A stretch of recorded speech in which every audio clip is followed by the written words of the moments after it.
Olá, meus amigos e minhas amigas, tudo bem com vocês? Sejam todos bem-vindos ao canal Toca dos Saberes. O meu nome é Rômulo Vitório, sou o facilitador aqui do canal. Como já é do conhecimento de todos, estamos abordando nessa temporada um tema delicado que certamente ajudará muitas pessoas que ainda desconhecem o assunto e que, de repente, de um momento para outro, passaram a lidar com o mesmo. Estamos falando da enfermidade de Alzheimer, mais precisamente, o Alzheimer que chegou na família. E agora, como vou lidar? O que vou fazer? Os vídeos 2 e 3 e 4 são bem importantes para prosseguirmos conversando sobre esse assunto. E sugiro que assistam quando tiverem uma oportunidade, ok? As nossas conversas por aqui sempre seguirão uma dinâmica que eu chamo de, entre aspas, aterrissamento do assunto. Nós vamos escalonando do mais simples ao mais complexo. Que assunto, Rômulo? A doença do Alzheimer num familiar querido. A recém-chegada do diagnóstico que pegou todo mundo de surpresa, caiu de paraquedas, ok?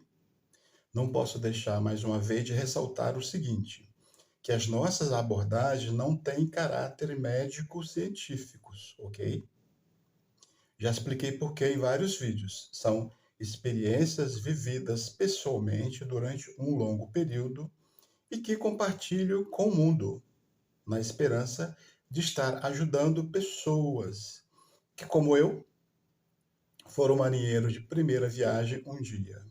Aqueles que nunca lidaram ou pensaram no assunto, mas que de repente se viram ou se veem na necessidade de lidar com ele.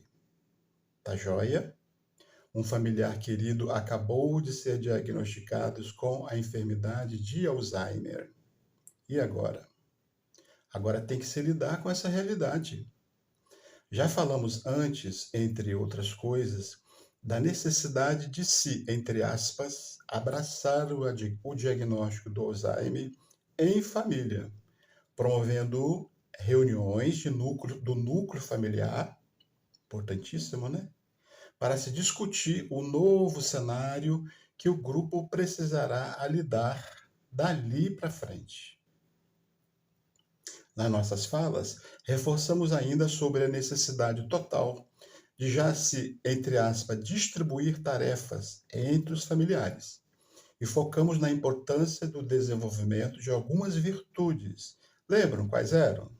Falamos sobre as virtudes da paciência, da calma, da solidariedade, da construção dessas virtudes. Voltem no vídeo 4, quem ainda não assistiu. Vale a pena. Mais ainda, no vídeo 2, criamos a ideia simbólica da grande jornada. Lembram? Ou seja, dissemos que os comprometidos, entre aspas, precisarão cumprir um grande percurso para completar a travessia do grande rio. Chegar à outra margem, sãos e salvos, com a consciência tranquila do dever cumprido. Esta será a maior conquista de todos. E falei também que no outro lado do rio tem um grande tesouro a ser conquistado. Quem lembra? Hoje nós vamos dar uma pequena acelerada e antecipar para vocês algumas fases dessa jornada. Na verdade, nós vamos apresentar, de um modo geral, as 3 fases que caracterizam a evolução da enfermidade do Alzheimer num paciente, no enfermo portador. E, claro, essas fases que vivenciadas serão os grandes desafios da grande jornada. Conhecer de forma antecipada, mesmo que de maneira geral, as curvas sinuosas desse longo caminho, penso que pode ser importante, pois não nos deixaremos ser pegos de surpresa quando estivermos nelas percorrendo. Ok? Bora lá então. Tradicionalmente, a enfermidade do Alzheimer apresenta 3 fases distintas principais. Primeira fase, também chamada de fase inicial ou leve.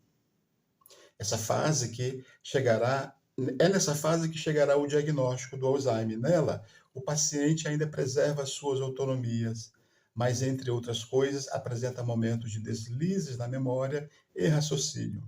E já aparecem as primeiras alterações de personalidade. Se manifesta esquecido, recorda muito o passado e esquece rapidamente cenas e fatos do presente. O humor já pode alterar-se com frequência nessa fase. Mas o doente ainda tem o domínio sobre a maior parte das suas ações. Embora o enfermo, nessa fase, ainda tenha autonomia, é uma autonomia que precisa ser vigiada. Imagina uma criança.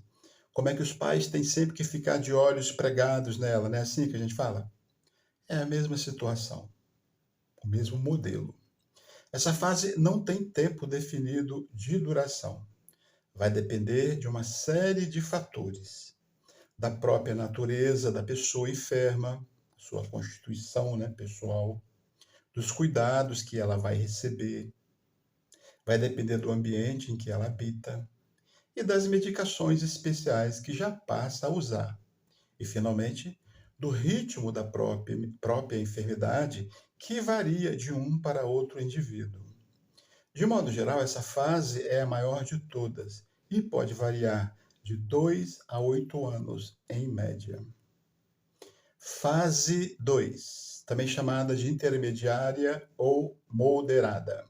Nessa fase, potencializa-se tudo o que já se tinha na primeira fase. Mais esquecido fica, mais lembra-se do passado e esquece do presente, e começa a repetir mais ainda as coisas. Repetir. O que já acontecia em menor grau na primeira fase, aumenta-se agora. O enfermo começa a precisar ainda mais de ajuda para o cotidiano. Ainda se alimenta sozinho, mas precisa de alguém para acompanhá-lo, na montagem do prato, por exemplo, e no próprio processo de alimentar-se. A própria locomoção, dependendo da idade, precisa ser acompanhada já nessa fase, para evitar, por exemplo, as quedas, os tropeços, etc. Os banhos precisam ser monitorados. A higiene, mais do que nunca, também monitorada. Na verdade, ele faz de tudo ainda, mas precisa de um acompanhamento muito mais próximo. Em resumo, é como se tudo o que fizesse ficasse mal acabado. Precisa da complementação de alguém. O enfermo vai perdendo dia a dia as suas habilidades pessoais. Essa fase dura em média de 2 a 4 anos, dependendo de cada paciente. Depois vem a terceira fase, também chamada de fase avançada. Aqui, o jogo já muda totalmente.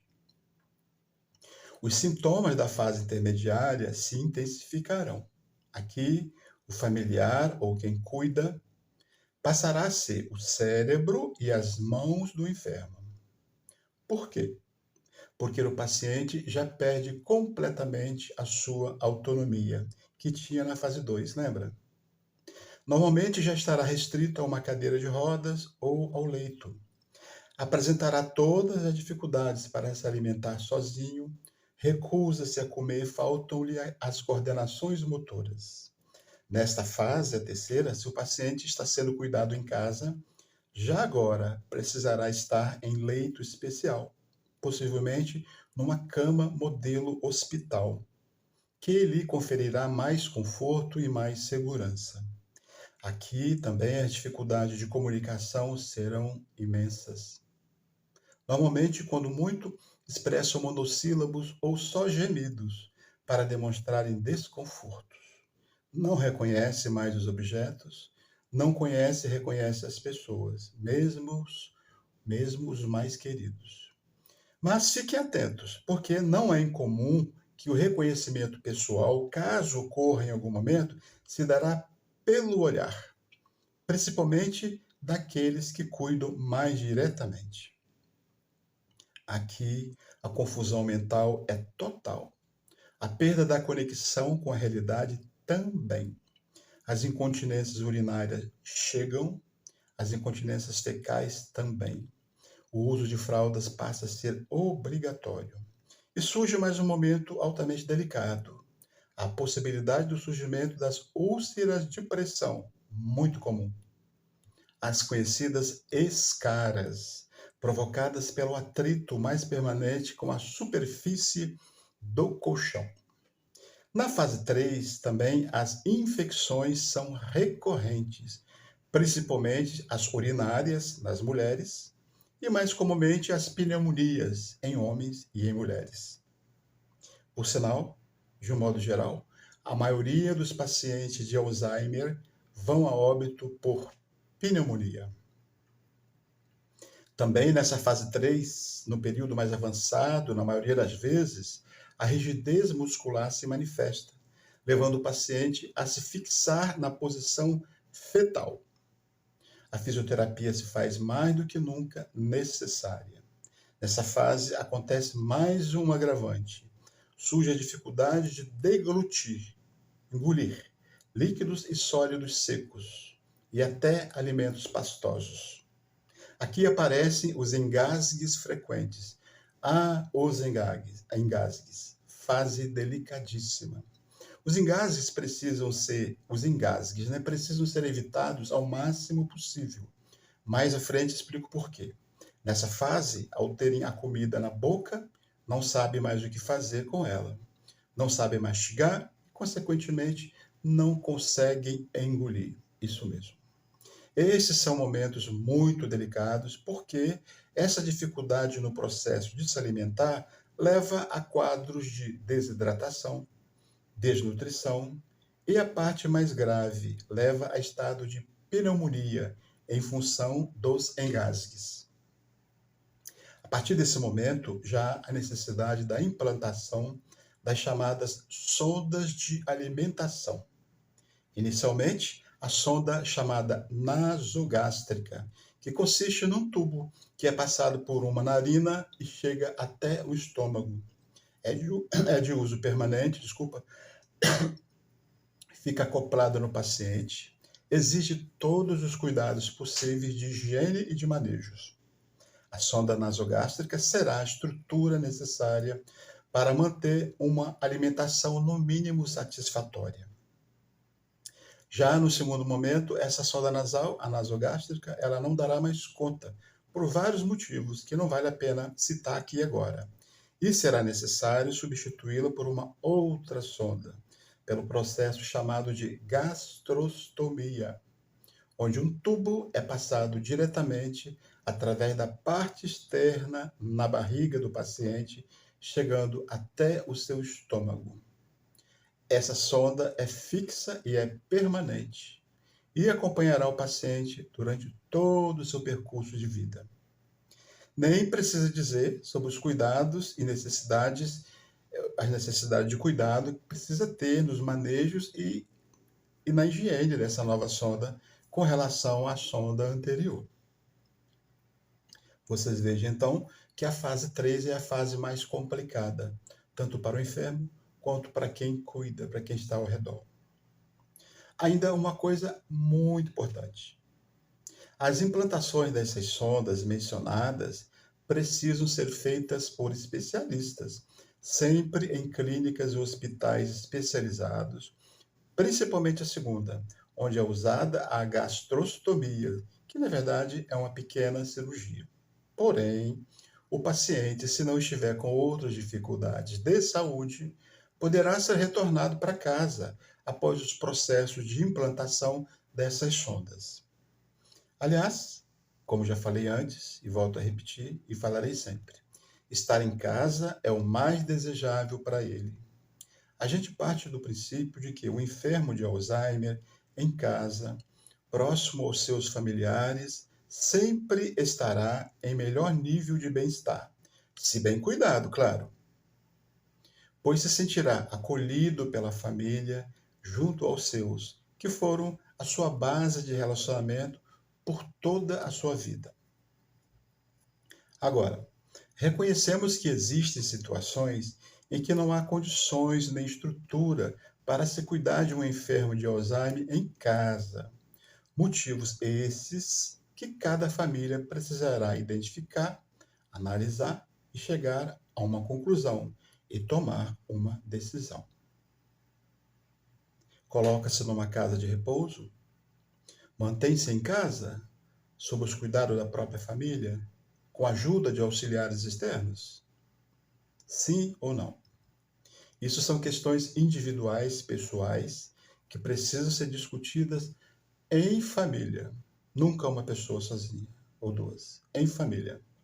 Por aqui sempre vamos bater numa tecla. Se o paciente puder ser mantido ao máximo possível junto ao núcleo familiar, para ele será sempre melhor do que estar em ambientes externos onde não tem qualquer referência. Mas isso é para ser decidido em família, ok? Isso é uma coisa sagrada, gente. Isso é uma coisa sagrada. Por experiência, penso que esta é uma das fases mais delicadas da jornada. Mais delicada. Ufa! Alguém assustado por aí? Desesperado? O que eu posso e tenho que dizer é o seguinte: calma, calma, calma. Tudo o que relatei faz parte de um processo. Não acontece de um dia para a noite. Quem está junto ao paciente vai aprendendo a cada dia a lidar com cada situação. Por isso, não precisa ninguém entrar em desespero. A pergunta é: tem amor em estoque para ser usado? Se tem, não se preocupe. Virá paciência, virá tolerância e juntas darão resultado. Tudo será resolvido, tudo terá um início, um meio e terá um fim. Tenho essa certeza. Tudo vai dar certo. Não se preocupe, ok? Ninguém deve se assustar ou se entristecer. Mas achei necessário já abordar essas 3 fases da enfermidade do Alzheimer para, de alguma forma, ajudar a fortalecê-los e alertá-los para o que virá pela frente. Principalmente para aqueles que estão iniciando uma jornada, como foi o meu caso um dia. É o mínimo de informação do que encontrarão pela frente. Lembrando sempre e falando com muito respeito e com muito carinho. Podemos escolher o caminho ou os caminhos que queiramos percorrer, ou podemos nos desviar deles, conscientes das dificuldades que antecipadamente já sabemos que deveremos enfrentar pela frente. As grandes perguntas são: quem é você? O que pensa a respeito? Quais são os seus valores? Quais são suas visões de vida?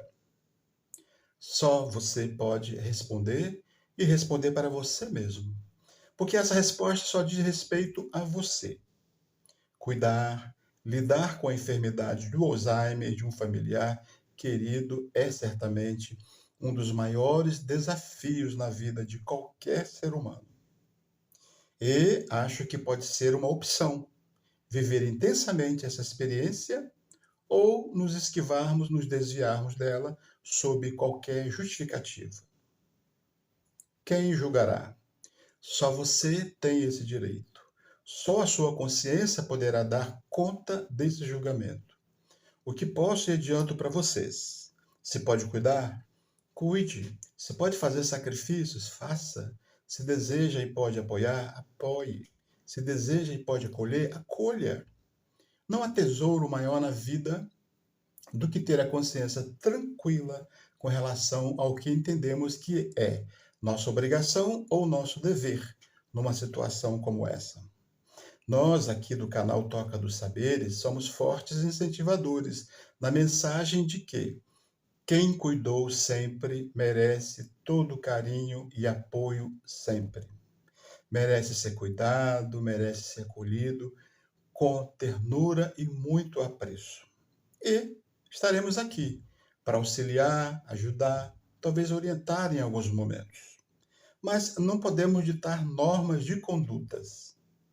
Que a nossa experiência pessoal, acumulada na linha do tempo, possa servir de alguma forma para todos, independente das decisões que vierem a tomar, quaisquer que sejam elas. E, finalizando, com toda a certeza do mundo, vale a pena cuidar. Do outro lado da margem do rio tem um tesouro à espera de quem cuida, de quem cuidou. Em próximas conversas falaremos mais sobre esse tesouro para todos. Anotem aí, por favor, que é bem interessante. Bom, pessoal, o tempo passou, o vídeo já está longo. Vamos ter que parar por aqui. Então, fiquem na paz, na tranquilidade e lembrem-se, nossas palavras poderosas continuam no ar. Paciência e fé. Firmem-se nela e tudo, absolutamente tudo, se realizará a contento. Podem acreditar. Sendo assim, meus amigos, um abraço a todos e até mais!